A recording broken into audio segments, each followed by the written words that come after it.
Bonjour, hi, Canada. Hugh Hewitt at Studio North, Studio Winterfell. I'm actually, I got a lot of news here, but I'm going to start with the San Diego Unified School District because I cannot believe, I really cannot believe that they returned to an indoor mask mandate in America's finest city this week. But I looked it up. It's not trolling. Originally, I was sent a pointer to the school board president, Sharon Whitehurst Payne, on a local station, KUSI, saying this, cut number 17. Parents who don't want to wear a mask indoors in school, are there any other options for them? For the fall, there are some options. They can go to our school that's online. They can opt not to return to the regular school, but to go to the school where they don't have to go to school at all other than via Zoom. Yeah. And that's the easiest way for folks who don't want to. What about the summer school? What if they were already enrolled in the summer school and now they get this mask mandate and they're not comfortable with wearing a mask? They really should wear the mask. But if they're not comfortable, what should they do? They should just make it known that they don't feel comfortable, and at that point, just not return. At that point, just stay home. All right, that's it. I think you should vote against every incumbent in San Diego. I don't even care if they are against. This is madness. It is absolute madness. Children and teenagers have to get back to normal. Now, I spent yesterday talking about the fact that this was not the Great Depression. This isn't going to affect kids. I got rebuked by an 18-year-old listener, and I want to read you his email to me, and it's pretty doggone compelling. Lucas, if you're listening, thank you. I'm an 18-year-old listener of yours who would like to respond to your assertion on how your show, that my generation will look back on the COVID years with nostalgia. In 2019 and early 2020, I was a sophomore and a junior in high school. Oops, I should have made my exception clear, but I didn't. I was starting to come out of my shell more, and I began to hang out with friends in a way I hadn't. I'd begun to compete in UIL competitions, was likely to succeed after placing second and first in 2 practice district competitions. I was working out and taking care of myself. My life was very much on an upward trajectory. COVID halted all that progress, and I've not managed to get back in the same stride of things. That ambition is gone. The last 2 years have been with me at home with my parents, characterized by extreme boredom, depression, and existential dread. While I have learned a great deal about myself that I did not know before, my life has been stalled for 2 years. It isn't the same. While a lot of people have certainly been able to come out of this unscathed and are back out there socializing with life back to normal, I know for myself and a great deal of my number of my peers, it feels like purgatory right now, and many of us feel directionless and lost. So I love listening to your show and respect you a lot. I sharply contend with you that I will ever view these last 2 years as my most miserable years with nostalgia. Point taken. And game, set, match, Lucas. You win. Because sophomores, juniors, and seniors in high school took the brunt of it. If you were an 8th grader and a freshman, you'll shake it off. If you were a senior, you'll never get prom back. I get that. You were okay. If you were a freshman, your junior and senior year, you got screwed out of high school. You did. And the good news is, and you got to believe me, Lucas and everyone else out there, when you get to be 45, nobody remembers high school except the good parts and the really awful parts, and you missed a lot of really awful parts as well. Everyone has the same high school experience in America. Each year I talk to a group of young conservative lawyers, and I tell them, when you're doing a conversation with anyone, try and figure out where they call home. And that means their hometown. Then find out which kind of high school they went to and what role they played in high school. Were they, like Lucas, somewhat shy and emerging? And were they an athlete, a jock with, the type A personality, the quarterback personality? Were they an offensive lineman who knew their job? Were they a speech and debate geek like me? Were they off doing the school newspaper like so many journalist geeks out there? Find out who they are. And that personality type amplifies over the course of the next few years. But you do need high school, and I regret, Lucas, I didn't make that clear. I don't think you should have existential dread. It's a great country. What you may want to do is go work for a couple of years, maybe go to a community college, and do not rush college because you're not ready for it yet, and you may want to go do some community stuff at a local church and do some experience leadership building. Get involved with a political campaign. It's the best thing in the world for young people. I mean, really, 17, 18, 19, 20. My first political campaign was in 1974. By the way, my guy, Paul Cronin, got blown out by Paul Zongas, who many of you will remember and some of you won't. But my guy, I took the bus out to Lexington and Concord every day as a freshman in college in the fall of 1974 to campaign for Paul Cronin, because I've been eager to do that. I didn't have a car, and I just wanted to do it. And it just teaches you so much. You have so much fun. And you can pick a presidential campaign, you can pick a Senate campaign, go down and become indispensable and work a job at the same time like you were working. That's how you get over that missed stuff. But that brings me back to San Diego Unified School District. This is nuts. This is crazy. Stay home or wear a mask in San Diego. In San Diego. And the CDC told us this. Well, hey, CDC, who believes CDC on anything about masks? They've been wrong. Tony Fauci should be gone. And you know that, and I know that. And I started off from a position of liking Tony Fauci. And when he got creepy and weird and inconsistent and vain, I told him on this show very politely, you should step down. He stopped coming on the show because he doesn't like heat. And very respectful heat, civic heat. And so I'm done with CDC, and you should be done with CDC on this. They don't know what they've done. They are now trying to just recover a little bit of their own self-worth, and that it's got nothing to do with science. There is no science for masking kids in school. None. Zero zip. Doesn't work. Doesn't have anything to do with it. And COVID, Omicron, BA5, whatever we're on, doesn't kill kids. They get sick. It's gone through my grandkids. It's gone through my kids.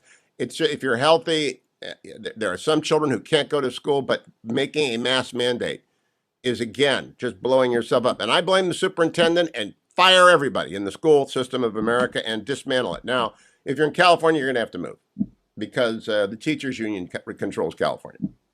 And the teacher union controls, obviously, San Diego Unified School District. And it's always in a union. It's always the most belligerent 5% who control the union. And the most virtue signaling, we must mask people are going to control that. But Bethany Mandel is right. Every mom out there knows this is insanity and nuts. And we don't need more emails from more Lucases saying that the school district has ruined their lives. Go back to normal and quit your job if you won't teach. Get the hell out of the way and let some people in who want to teach. And if you're a school superintendent, you're listening to this, well, he doesn't know anything about the CDC. No, actually, you work for the parents in your school district and the taxpayers in your school district, and if the members on your board. And it's been my experience through my entire life that they're never going to win the spelling bee. The smartest board member who I ever knew who was on the board, Hank, did one term. He said, I'm done. Hank Adler did one term on the Irvine Unified School District. He said, I'm done. I can't deal with this. This is a nightmare of bureaucracy. They're not about the kids. They're about the unions. They're about all these regulations. California public schools are just collapsing. Baltimore public schools have collapsed. I used to think that there were some holdouts. Like my kids went to Irvine Unified School District. They were great schools. Only later found out there were some ideologues who were harassing my kids because of me, which drove me a little bit crazy in retrospect, but my kids wisely didn't tell me because they didn't want, kids are kids. They don't want to be embarrassed by their dad coming down and telling a teacher, if you bother my kids about my politics again, we'll go to the school board and we'll talk about this. And by the way, have you ever heard of USC Section 1983? Because that's what you're doing to these kids. You're violating that individual tort. But didn't happen. That's fine. Otherwise, I got a great, Miss Altieri, if you're listening, God bless you. There's so many different people out there who were great teachers. And I just look at this, and I'm reading the letter. Effective July 18th, indoor masking will be required at all school district and district offices. This is nuts. This is insane. This is just nuts in San Diego. And they're going to come back and do it because they can't cheat. I don't know what it is. Maybe their school, maybe they think this is camouflage for failing schools. 1-800-520-1234. I didn't do any other news. This is crazy. And I want people in America to go and call their school board member and say, don't you do this. Pull this back. This is nuts, nuts, nuts. I'll be right back, America. Welcome back, America. I'm Hugh Hewitt. Leland Vittert, anchor on News Nation Now, joins me. Good morning, Leland. How are you? Hey, Hugh. Good seeing you. I'm wanting to talk to you because you have to both produce and anchor a broadcast. And the Indiana Mall hero, Elijah Dicken, is in the news. I want to know what your network and what you did with this story, because News Nation now is a straight up newscast. It's just the news. And this is a big story that's not really been covered. What did you do with the Indiana mall shooting? We thought it was really an incredible story. First of all, his heroics, we've now learned, were something out of a movie. Even Hollywood wouldn't script a 22-year-old with his girlfriend neutralizing a guy with an AR in 15 seconds. Sort of remarkable just on its face. But more importantly, in a time when there is so much debate over active shooters and so much debate over how to stop them, undoubtedly stopping them is a good thing, so much debate over weapons in America, whether people should be able to carry them or not and where they should carry them. The fact that somebody in a constitutional carry state neutralized an active shooter is real news. No, Leland, stop there. But when you said more importantly, and you said real news, that took 30 seconds. So I just by way of contrast, it was a perfectly concise answer. By way of contrast, Eli Dicken, had shot him to death twice in that time because it's 15 seconds, half that time. Now you make me feel inadequate, Hugh. No, I mean, I just am amazed by this story, the training, it's the way constitutional carry is supposed to operate in a sitting like that. Is you assume that well-trained citizens and responsible citizens carry weapons. And when they see a bad guy, and this guy could have killed dozens of people. I don't know. And Eli Dicken is 22 years old. He stands up and I gather shooting people are pretty impressed with his aim as well. And the killer was trying to go back into the bathroom where he hid and put together his rifle, and his fevered little mind and his crazy mind was trying to plot stuff. And there are 3 dead people. How did you cover the story?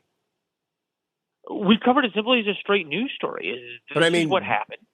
How many days running? Was it a one and done 5-minute segment? It ran. We led with it 2 nights ago, which was Monday night. Yep. My days are bleeding together here. Monday night we led with it.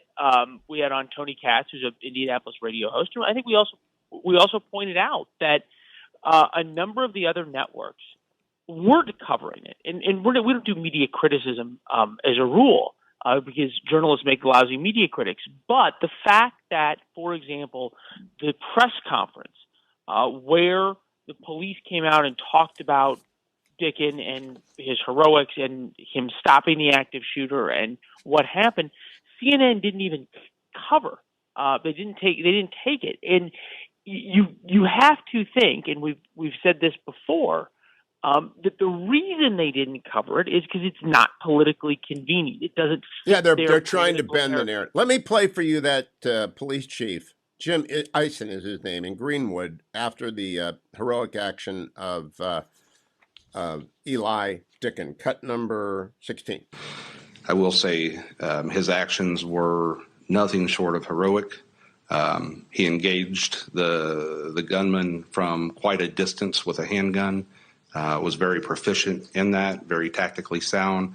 And as he moved to close in on the suspect, he was also motioning for people to exit behind him. He has, to our knowledge, he has no police training and no military background. You see, that is to me amazing. And moreover, the police chief came out yesterday and said, I'm sorry, I said it took him 2 minutes to respond. He responded in 15 seconds and it was over. So lightning fast reflexes. And so I'm glad I didn't know that you covered it, Leland. You might be standing here like the emperor without clothes and saying, I didn't, but you covered it. Will you continue to cover it? Because, America would like to know more about this young man. They would like to know more about the demented killer. And I think they would like to know, what are the similarities between, we've had 4 of these depraved, broken people in 2 months in Buffalo and Uvalde, now in Greenwood, and the 4th one is in Highland Park. 4 people, all 18 to 22, all broken. No question. And that is the part of the story that is not getting covered. And I think as a general rule, we try to cover stories which are inconvenient to both sides, whose narratives challenge the establishment media of both political persuasions, because that's generally where the news lies. And every day we wake up and try to think to ourselves, okay, what isn't everybody else covering? We probably should. And one of the issues is this. Leland, Vittert, keep doing News Nation Now, because it along with Brett Baer, you two are the guys who actually do the news. And I just, News Nation Now streams. You can get it on most of your packages. Go and watch it. Leland, what time? Congressman Mike Gallagher is from Wisconsin, and I'm going to blame the state of Wisconsin for the fact that the National Defense Authorization Act has not yet come through conference and been passed, because he's on the Armed Services Committee. Now, he's not a ranking member of even a subcommittee, because the Republicans don't run the House. So it's not really fair to blame him, but I like to blame him anyway because he's a Packers fan. Congressman Gallagher, where is our NDAA? Well, it's passed the House. It passed the House last week. So the next step is for, we just got the Senate text, because the Senate has a closed committee process. So the next step is for them to pass it, for us to conference it, and then I would expect it to come to the floor after the August recess sometime. So, obviously the process doesn't move as fast as we'd like, but it is far better than the appropriations process, which oftentimes moves not at all, and we're left with a continuing resolution. And that's what worries me about this. I think we could find ourselves in a situation where, we don't pass the defense appropriations bill. We're in some sort of continuing resolution world, and that's obviously very bad for the military. They can't invest in new programs. When you factor in inflation, it's a particularly big cut to the military. So I've long thought that the disconnect between the authorization process and the appropriations process makes no sense and should be addressed potentially with a combination of the committees. But we are where we are. So the House has done its work. We need the Senate to do theirs. And then hopefully we will have a productive conference, and the Senate won't screw up some of our good work. Now, Congressman, I want to get down to the level where a Steelers fan is going to understand this. And they're enraged over the changing the Heinz Field to something I can't remember name, but maybe they'll listen to this. The defense authorization, I try and describe to them, is the policy that will govern the Department of Defense. Whether or not your policy choices, right down to the level of what ships get built at what time and what are we going to pay the troops, that depends on the appropriators doing their job. Now, if Ken Calvert was in charge of the Appropriations Committee, it would get done. It would have been done a long time ago, and it would match up pretty closely. They would combine their expertise with you. But as it is, you have to kind of wing and a prayer, right? You've got to pass a policy guideline. And some of it will take effect because it will be the law, and it will be policy that's not budget driven. The rest of it has to wait for the appropriators. Have I fairly described it? That is a very good description. Put even more simply, the Authorization Act tells you what you can do and authorizes various programs, and then the appropriations bill, provides money to do the things that have been authorized.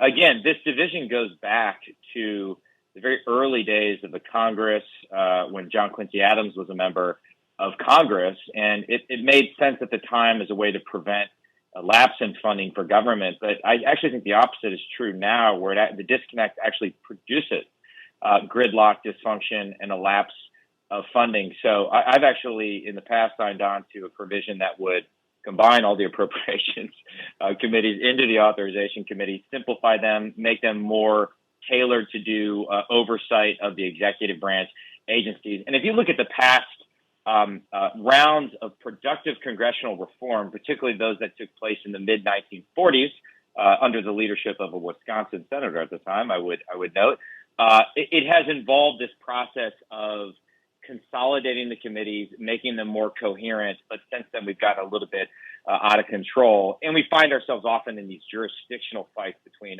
this committee doesn't want to work with this committee because they want to jealously guard their jurisdiction. So that's called, I'm gonna go full Biden White House, pathway evolution. Yesterday, they talked about why transient inflation isn't understandable because and they had a gourmet word salad. And I believe what happened here is pathway evolution, is that the Congress is where it is because of incremental steps taken over 75 years. Good luck changing that. That's not going to happen. In the meantime, when the Senate and the House conference, would you actually explain? I think the staffs get together in a big room, primarily the staff of the ranking members and the key players, and they hammer out a joint version. Is that a fair explanation? I mean, you're not rolling up your sleeves and sitting down for hours and hours with a Democrat from the Senate, are you?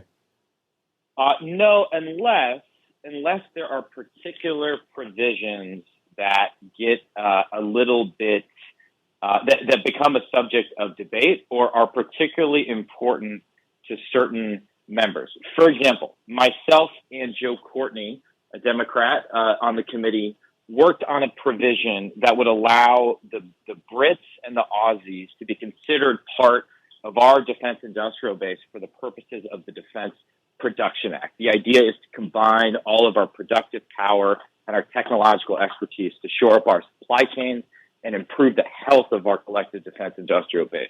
We thought that provision was going to be in the base text of the Senate bill. We just found out yesterday that it's not.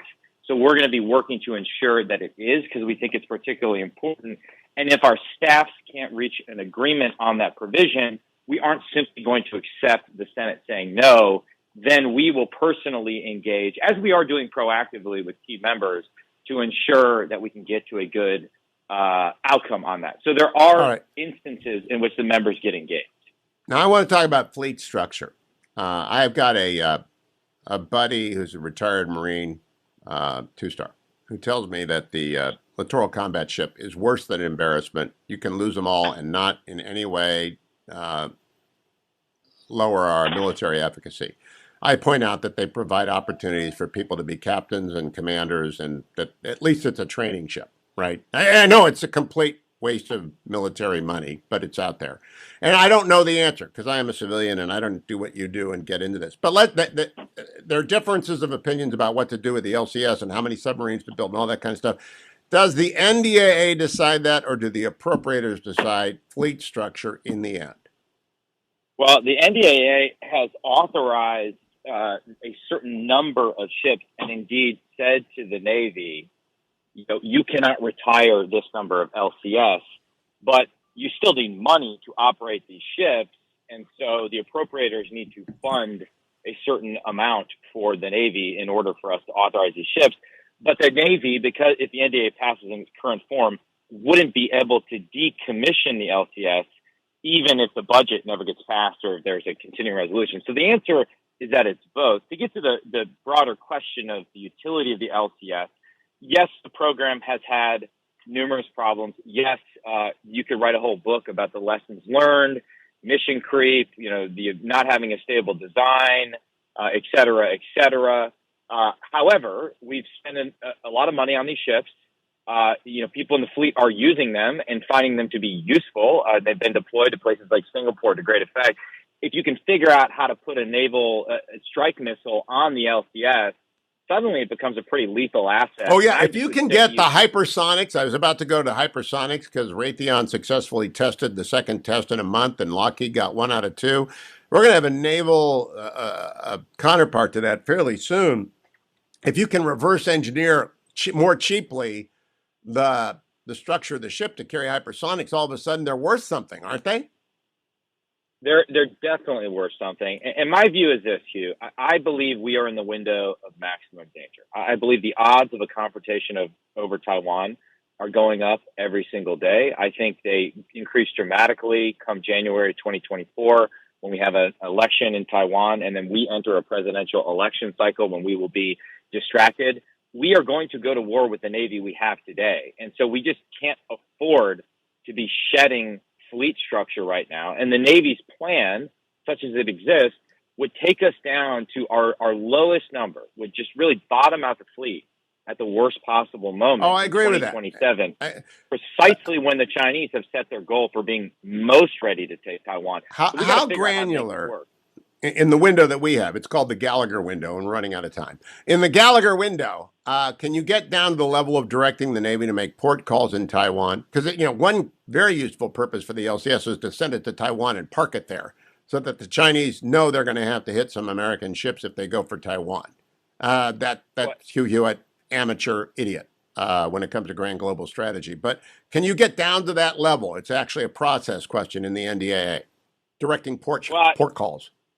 It would be unusual for the NDAA to start dictating where exactly ships are going, but you could express the sense of Congress that we should increase, for example, FONOPs in and around the first island chain, as well as port calls with our allies and partners. Certainly that would be appropriate. More than anything else, however, we need to do better oversight of the Department of the Navy, as well as the Department of Defense in general, to ensure they are actually investing and building conventional hard power in the Indo-Pacific. And honestly, Hugh, for all this talk about we need to turn Taiwan into a porcupine and better arm Taiwan and force them to invest in asymmetric capability, we're nowhere near where we need to be. Hey, look, Congressman, I just laid out the tripwire. We've got American troops in Poland and Estonia, and because if Russia invades, they're going to kill Americans, and we're going to be in. If we want a tripwire, we put American ships in Taiwan harbors. I don't know that we do that. I don't know if the Navy likes the idea, but that's the reality. If you put American ships in Taiwan harbors, you have a tripwire. Is there any chance of that happening? Well, certainly there's public reports out there that there are American troops that have been on Taiwan. And I think I've had a NDA provision that would increase the number of National Guard rotations and a partnership between National Guard units and Taiwan. I do think we need more American presence both on Taiwan and throughout the first island chain, particularly in the southern Japanese islands, the Ryukyus, and the northern Philippine islands. That's what we need to do in order to deter a PLA invasion. It's deterrence by denial. But right now, we're just not moving aggressively enough. The Congress can actually tell the president, if he signs it, that he has to do that. I mean, you can enforce a tripwire. Is the NDAA going to do that? Because if you're serious about it, why not spell it out and make the Navy do it? I'm sure the executive branch would have a different view of their authority versus ours, but as an Article I Republican, my view is that we can get pretty darn prescriptive. Yes, you can. The Department of Defense, what they should do. You can rename their bases. You can rename bases. You have to authorize whatever. He's the commander-in-chief of the assets you give him, but if he ignores it, and he signed it, that's really something. But it's not in the bill right now, right?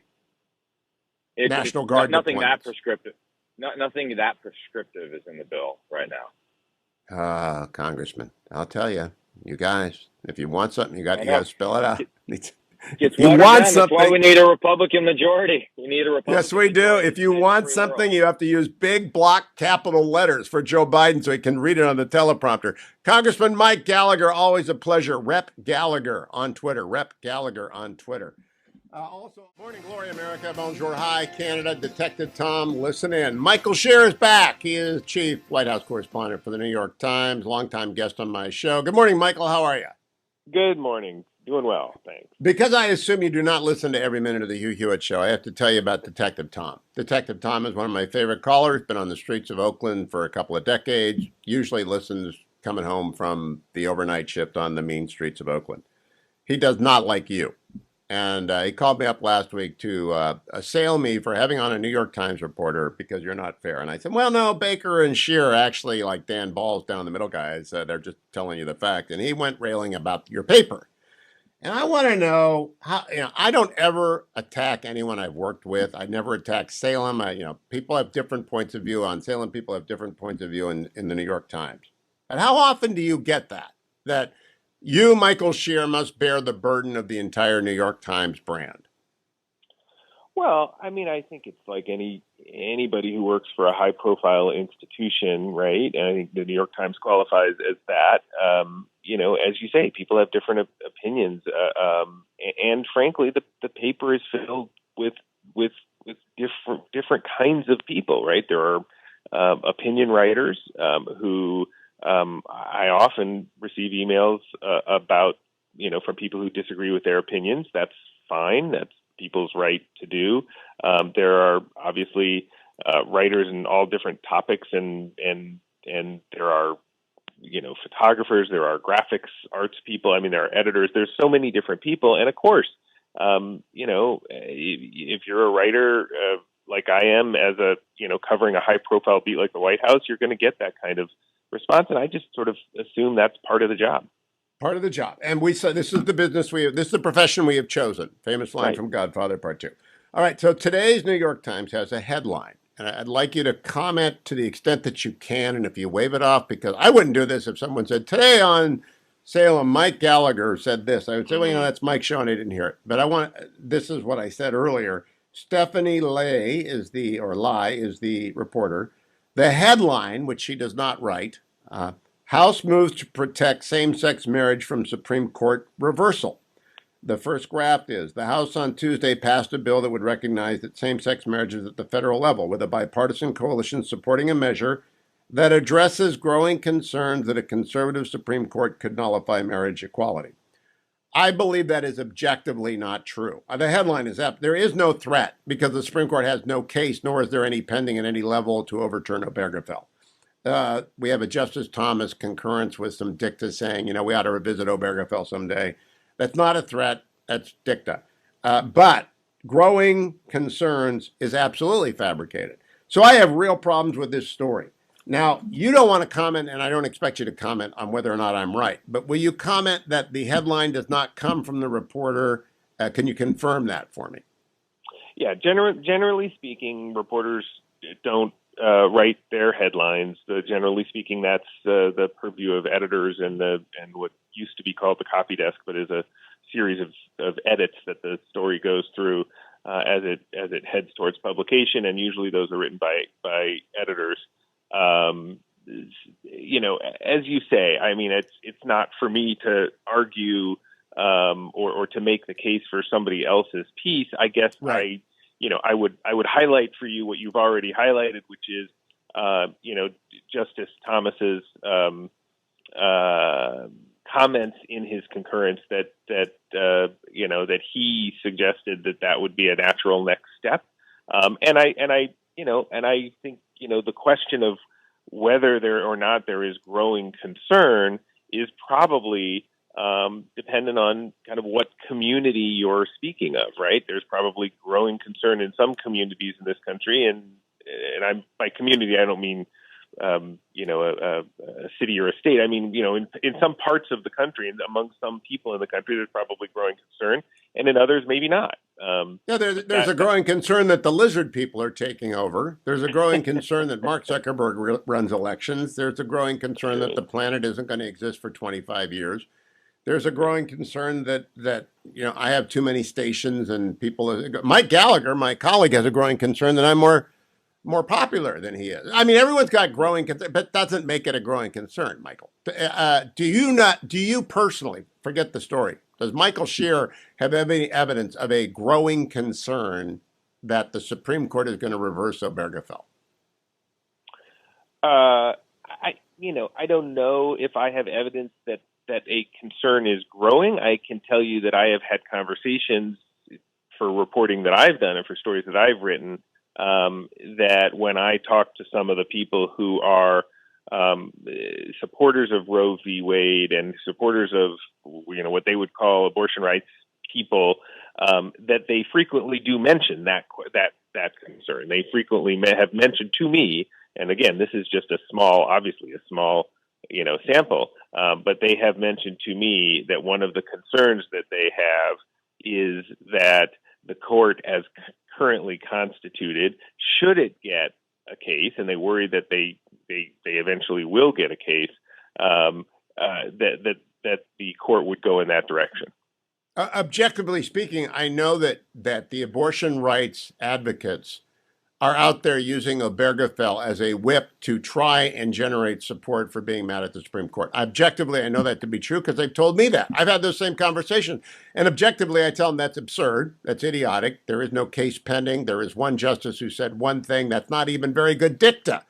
He couldn't even get anyone to join with him on that dicta. And therefore, as a matter of objective constitutional law, it's all fake.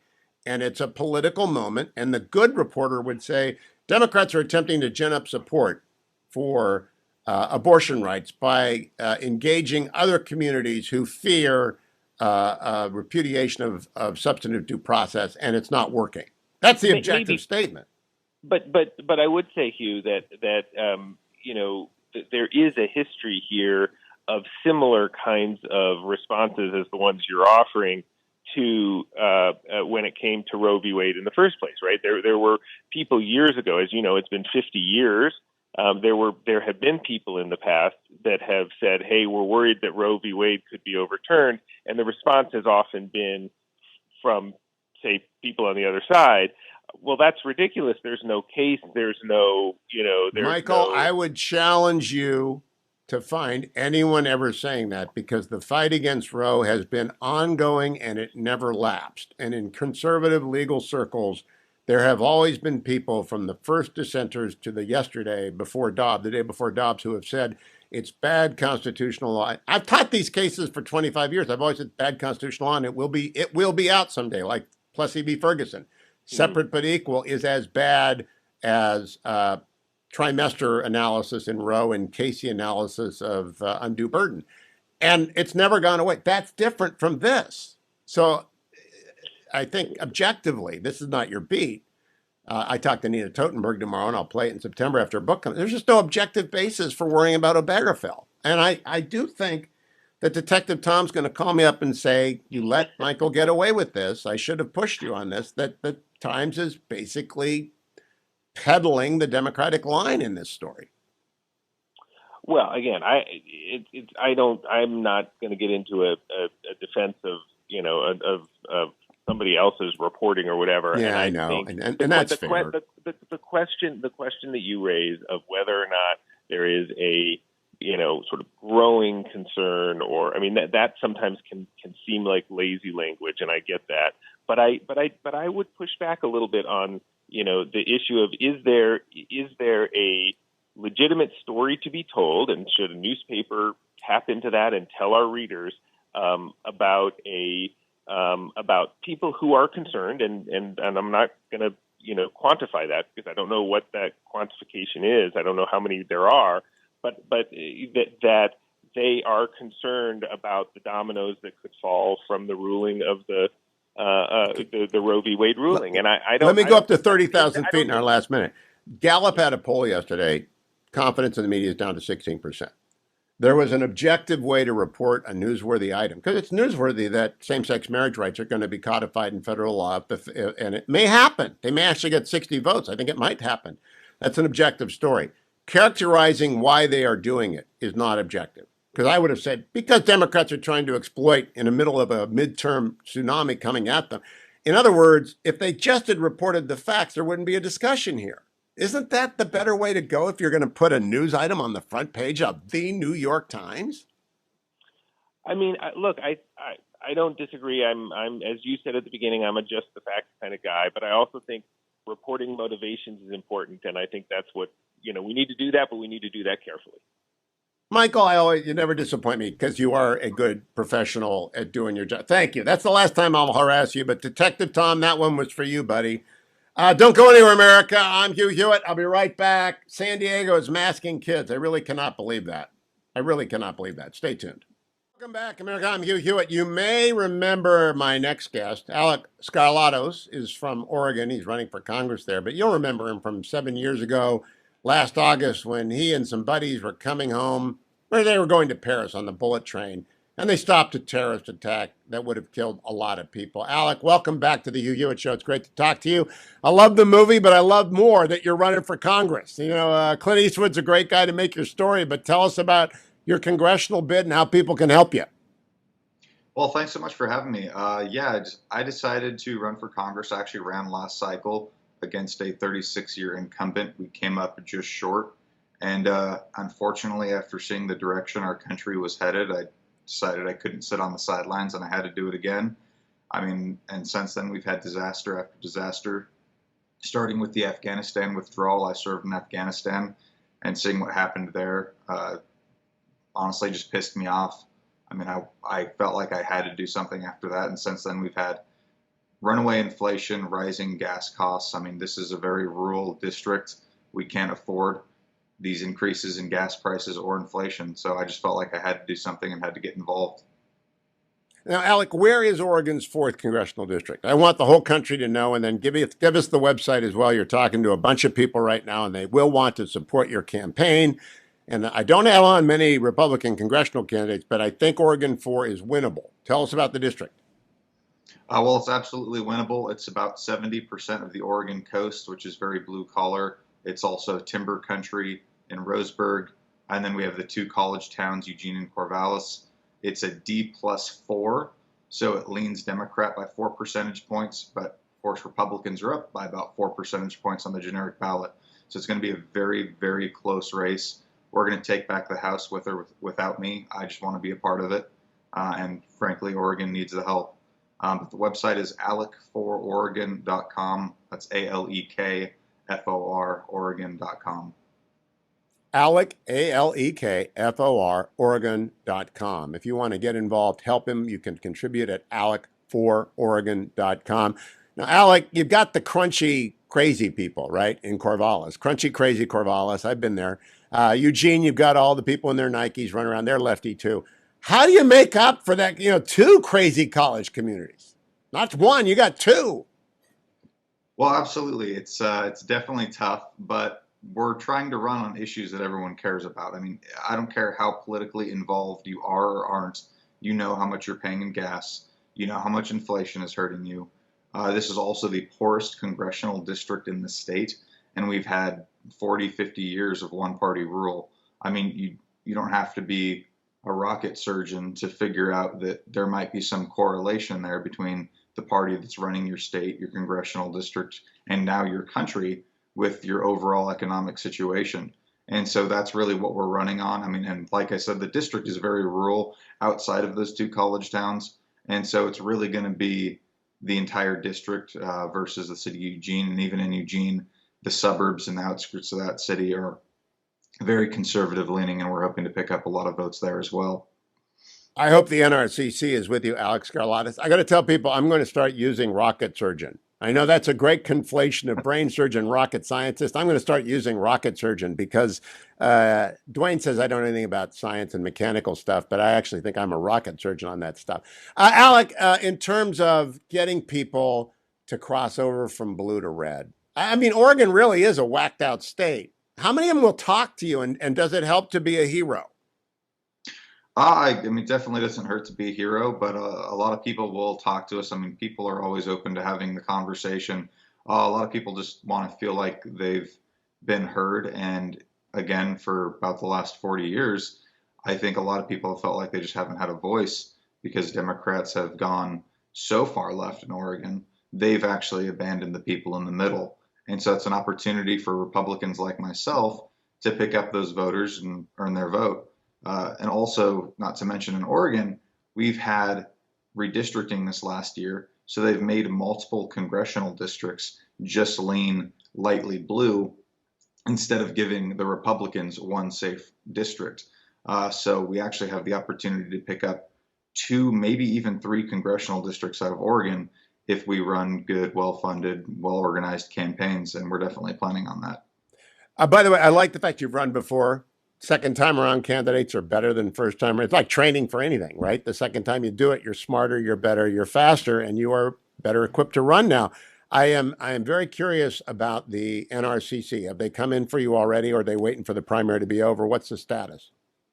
Well, we've had our primary in May. Okay, you're in. We've been running for the general for quite some time. We're actually unopposed in the primary. I know the NRCC is looking at the 4th district, which is mine, and the 5th district, which is the one just north of me. That's actually where Kurt Schrader just lost his primary. So there's a new Democrat in that running for that seat against a Republican as well. So we have 2 excellent opportunities. I think the NRCC is looking and helping both of our districts. But I mean, we'll have to see. I think ad buys really happen in August. So it's really August when we know how much they're going to help. Make that contribution today. Alek, ALEKFOR, Oregon. AlekForOregon.com. Alek, thank you. Look forward to meeting you in person sometime. Thanks for coming back on the Hugh Hewitt Show. Adam, Generalissimo, Jacob, thank you for getting us on the air. As always, we are celebrating Dwayne's 5th year of being cancer-free today. He got his screening yesterday. Radio blogger on Twitter, or D. Patterson at Hugh.